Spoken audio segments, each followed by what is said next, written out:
Alright, so I'm making a follow-up tutorial video on how to wire up the instrument cluster wires to the steering wheel control buttons. So the previous video I showed how to wire up the speaker buttons and the head unit buttons to the steering wheel buttons here, and they all work. And then I made another video on how to wire in the lights, so that way when you turn the light stock on, the lights come on here. And then this video is going to be the final one, where I'm going to show you how to wire in the controls for the new instrument cluster. So I grabbed one of these. It's the 2017 plus facelifted whatever instrument cluster. So I grabbed one of those, and it has all the fancy stuff on it, like oil pressure or oil temp gauge and all that kind of stuff.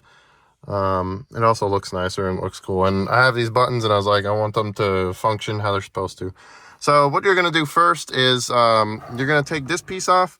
So this piece, there's one screw in here. It's a Phillips head. You're going to unscrew that, and then this piece, it's going to be sitting on top like that. You're just going to pop it up on the sides, and then you're basically going to pull it out towards you.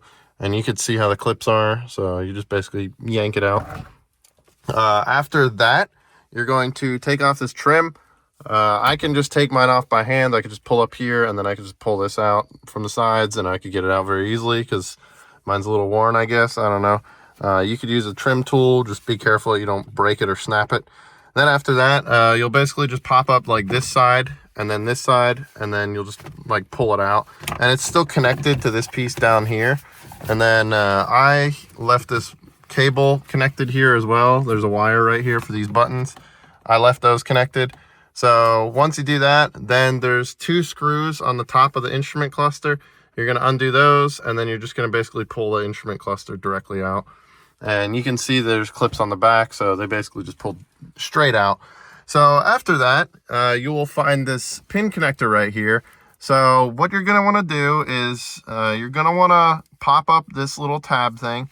So I popped it up already just so you can see like how high up it goes. It does not go up that high.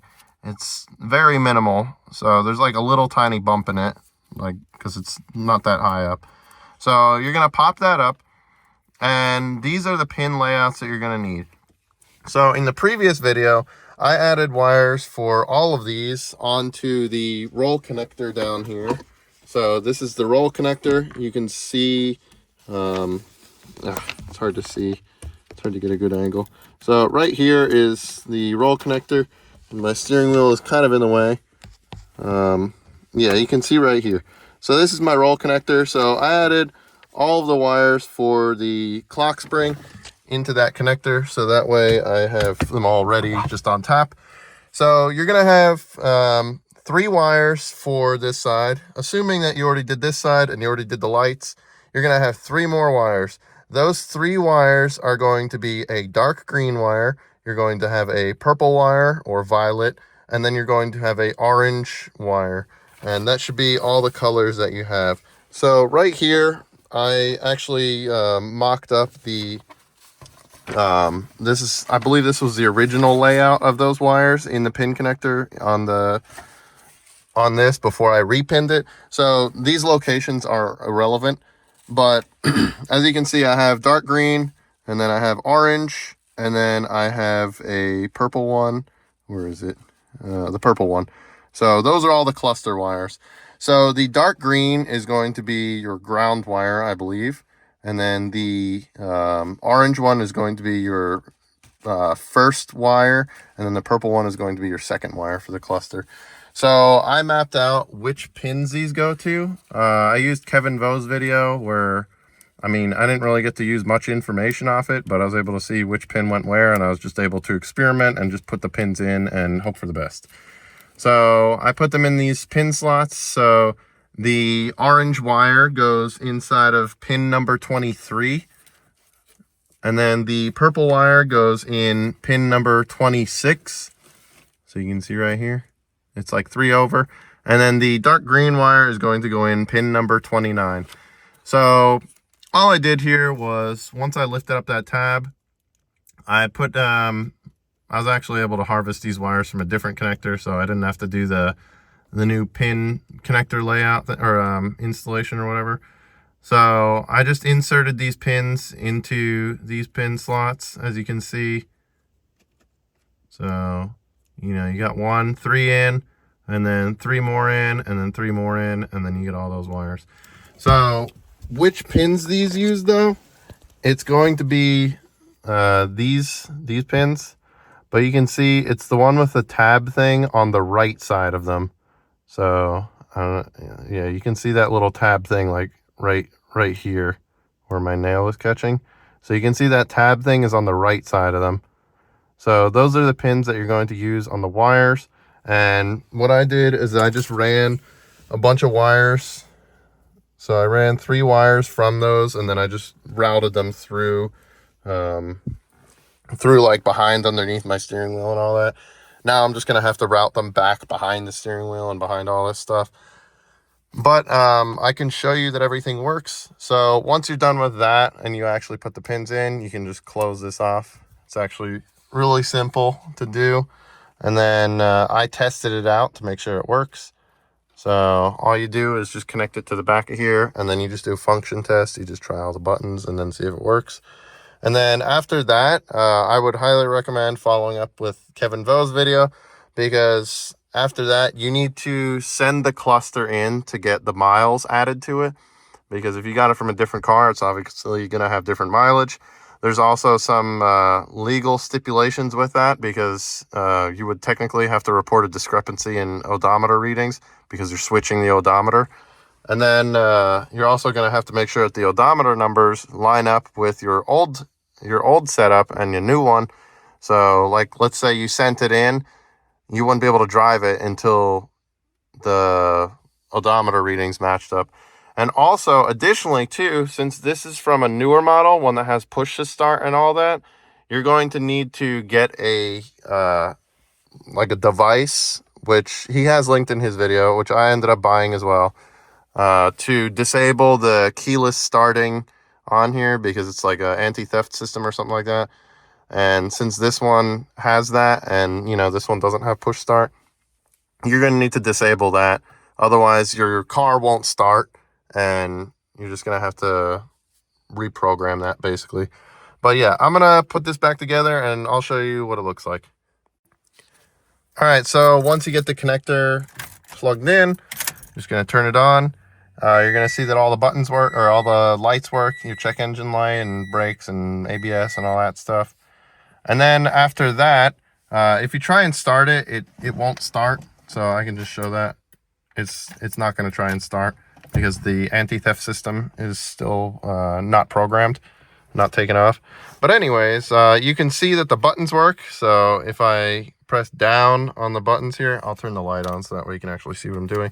So I'll press down on the button and you can see I can actually cycle through it, and it's actually cycling down. I could press right and it'll cycle to the right, and then I can press the select button, so select the middle button, and then I can also press the back button. So everything works on it, and it's pretty nice. So I have this whole like custom thing now. All I need to do is I need to send in this odometer, this whole instrument cluster, and then I need to have it reprogrammed for the mileage. And then I also need to take off that anti-theft system, and then we'll see where we're at with that. And then I should be good to be able to use this one from now on. All right, so I just spent like probably an hour just braiding this entire wire. It was quite a pain in the ass. But what I'm going to do next is I don't have the long heat shrink. You could buy heat shrink and it's just like a 20-foot roll or whatever. And that's what I would do ideally, but I don't have that. So I have the individual pieces of heat shrink, which, you know, different sizes and all that. So what I'm going to do is, here's a trick with some electrical tape. Instead of running the electrical tape around it like this, run it like this. So what you'll do is you'll get it, and then you'll put it, you know, like on the side of it like that, and then you'll just wrap it around it, and then it'll make a pretty good wraparound, and it'll look really, really nice and neat too. So I'm going to do that, and then I'm going to put some heat shrink in some spots around after the electrical tape is on, just so that way if the electrical tape does come undone for whatever reason, it'll still be held closed by the heat shrink anyways. But yeah, I'm going to do that, and then I'm going to run the wires behind. I'm going to actually repin these wires, because now that I know which wires are which, that was the main reason that I put these pins in here. I'm going to repin it directly to this wire set, so that way I don't have to solder or crimp or any of that onto these. So yeah, it's going to look way better then. Alright, I'm going to show you how I routed the wires. So I routed the wire going this way. I took apart this connector and I just put it in there. And then it goes behind here as well. So there's another connector like right there. I undid that one, I put it there. And then I went around here.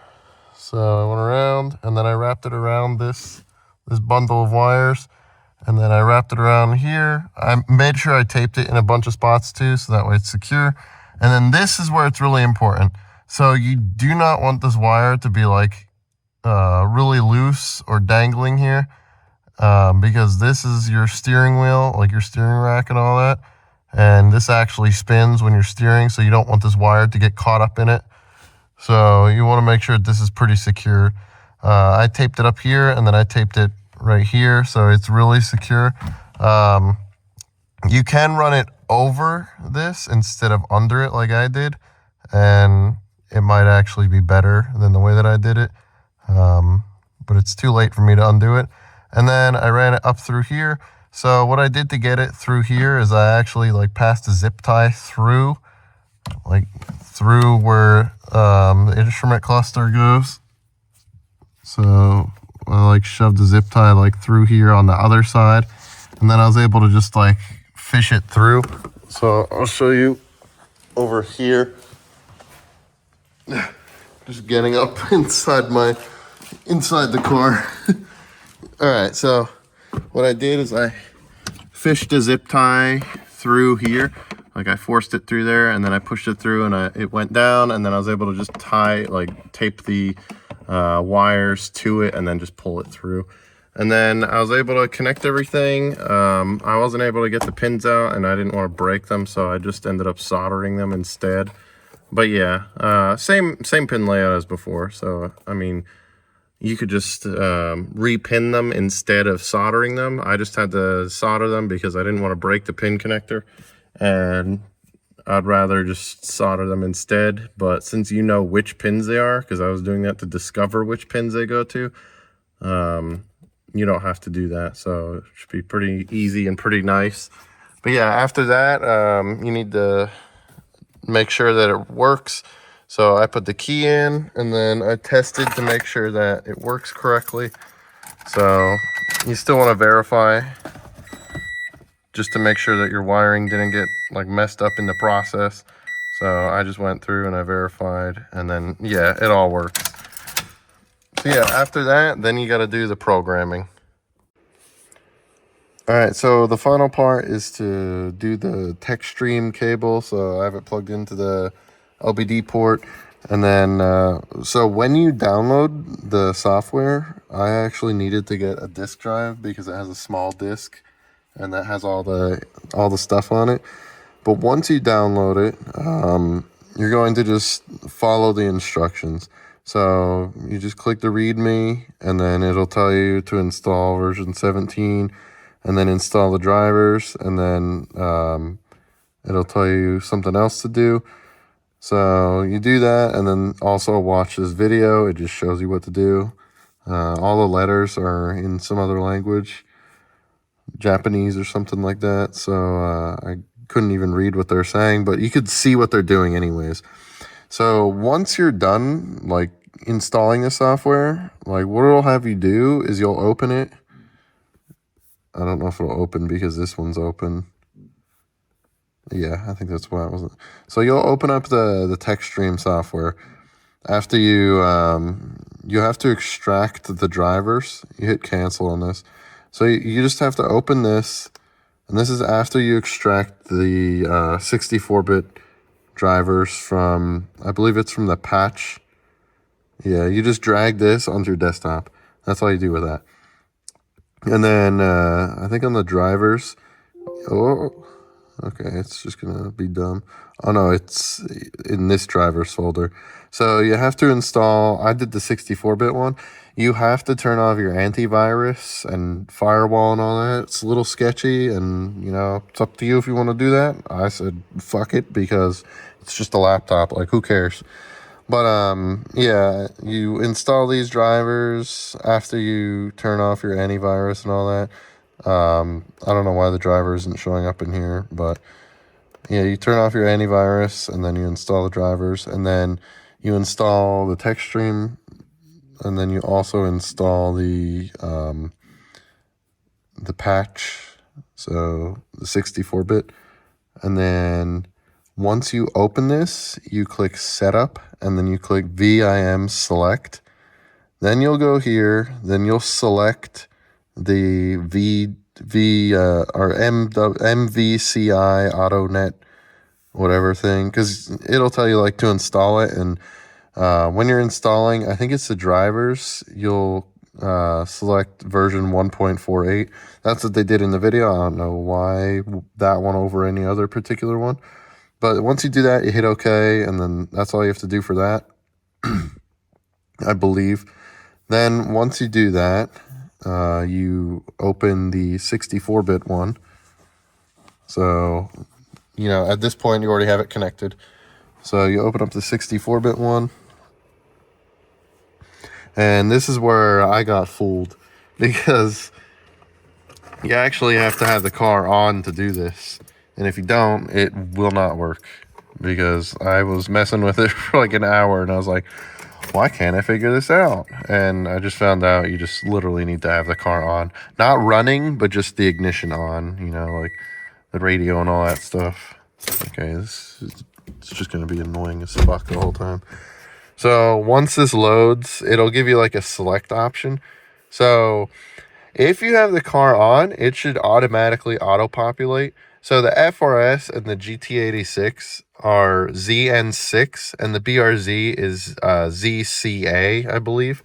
So I don't know if it's going to do it when I turn it on, but it should auto-populate. All right, I just restarted the program, so I literally just closed it, and then I reopened it, and then it auto-populated. So yeah, it added my model code, it added my vehicle spec, and then it added my VIN number. And then after that, you just hit next, and then you wait, and then you'll get like a different screen. So what you do once you get here, and you could just follow Kevin Vo's video, because he has it broken down pretty well. I already configured mine, so I configured the new cluster. I put the old one back in because I still need to get the mileage added on that one. But once you click main body live, you go to utility, and then once you go there, it'll take a minute to load, and then you'll click ECU communication ID registration, and then it'll take a second to load. Maybe I didn't click it. Okay. So after that, it says this function is used to perform the handshake procedure and something else. So confirm the following: insert a registered key into the key cylinder. So that's my key, and then make sure the ignition is on. So I have it on, you know, lights on and all that fancy stuff. Then after that, you hit next. I'm not gonna hit next because I already did. But then after that, you should be good, and you should be able to start your car after that, because that's what I did. You know, I finished this, and then I tried to start my car with the new one in, and it worked. And then I put the old one back in, and then I tried to start it, and it worked again. So I think that one is programmed to my ECU, and this one also is programmed to my ECU, if I'm not mistaken. So I'm just gonna send this one in to the Gerald guy that he had linked, and I'll just include it as well, because why not? And he'll add the mileage to it, and then hopefully I can just put it back in. But after that, I'll have the fully functioning instrument cluster, the new one. And I don't know what I'm going to do with the old one. Who knows? This one has like, it's pretty close to 30,000 miles on it. But, I mean, it's not that bad. I'm excited for it, though. I got all the cool settings and stuff on it. After that, my next big project is going to be the climate control system. So, yeah. That one's a process. I just bought the wiring harness, and I plan on making a video for it as well so people could see how to do it, because it seems like a lot of these projects that I'm doing now, just there's no videos for them. So yeah, I'm hoping I can help people figure out how to do stuff. But yeah, I hope this video helped, and you know, good luck, and be careful with everything.